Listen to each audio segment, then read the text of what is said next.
and good day. My name is Jürgen Steinmetz from eTurboNews, and this is a breaking news update. For more news updates and shows, please go to youtube.com/travel news group. youtube.com/travel news group. Here's our update. Sir Richard Branson voices support for Ukraine in new blog. Russia's annexation of Crimea in 2014 was the first major violation of the Budapest Memorandum. A Russian invasion in the coming days would rip the memorandum apart and have catastrophic effects. Sir Richard Branson voices support for Ukraine in his latest blog on Virgin.com. Defending the rule of law.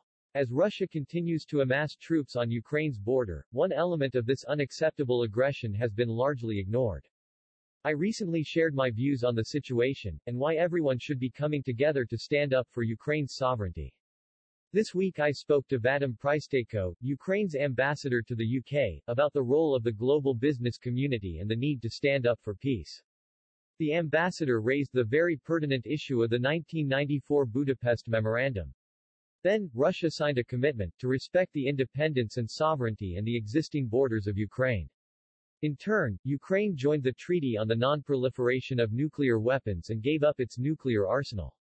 Russia's annexation of Crimea in 2014 was the first major violation of the Budapest Memorandum. A Russian invasion in the coming days would rip the memorandum apart and have catastrophic effects. Blatant disrespect for the rule of law and the validity of international treaties would be disastrous for peaceful coexistence between nations, throwing off the often sensitive balance of power that safeguards peace and prosperity in many parts of the world.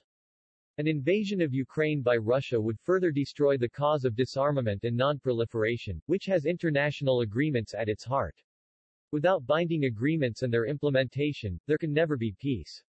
What message does Russia's aggression send to other nuclear powers prepared to sign up to international disarmament treaties? It's a slippery slope. Some argue that if Ukraine had held onto its nuclear weapons, Crimea could well still be a part of Ukraine and there wouldn't be a buildup of Russian troops. There is no doubt that Russia's continued aggression against Ukraine will disincentivize those previously willing to reduce weapons stockpiles, as it suggests that any agreement can be unilaterally and arbitrarily ripped apart.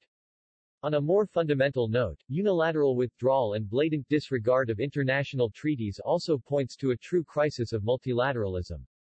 Multilateral institutions designed long ago to maintain peace and drive sustainable development no longer enjoy the same level of support and respect. In too many ways, international cooperation has given way to small-minded nationalism. It's a real threat to the rule of law that humanity hasn't seen since the dark days that led to World War II. This situation is not just bad news for Ukraine in this very moment of acute crisis, it is bad news for every nation, present and future, seeking to protect its sovereignty. The world must support Ukraine. We must not abandon a country that voluntarily gave up its nuclear weapons in return for peace, and is now on the verge of being invaded by the very country that persuaded it to do so.